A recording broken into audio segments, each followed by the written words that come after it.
го поддржуваме предлогот и на синдикатите, и тоа сме го кажале јавно у многу наврати, за поголема пред се минимална, секако и просечна плата нели доколку да е зголемување на минималната плата. И тука немаме никаков немаме забелешка.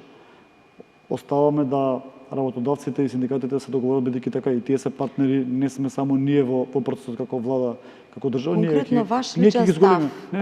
Регионот веќе многу се зголемени. И минималните и просечните плати.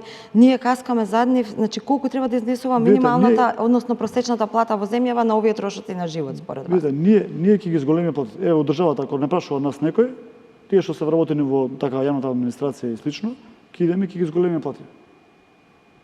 Што ќе се случи кај работодавците, така, кои што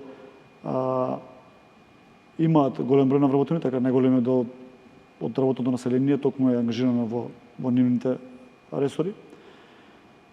Дали тоа ќе значи зголемување на тоа што ние секојдневно го купуваме, пазариме така, како дали ќе ни се врати по тој принцип, кој дилема ја поставуваме и разговараме отворено.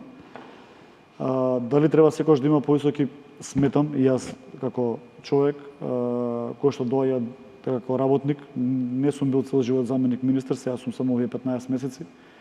Така да јас сум работел за плата, знам што значи да има така повеќе плата секој еден од нас. Така да тој сегмент го поддржуваме целосно, меѓутоа да направиме да најдеме заеднички јазик и методологија како да биде покачувањето токму на пред се на минималната плата, потоа нели секој си иде по некој ред нели врз основа на тоа како основица на целиот процес.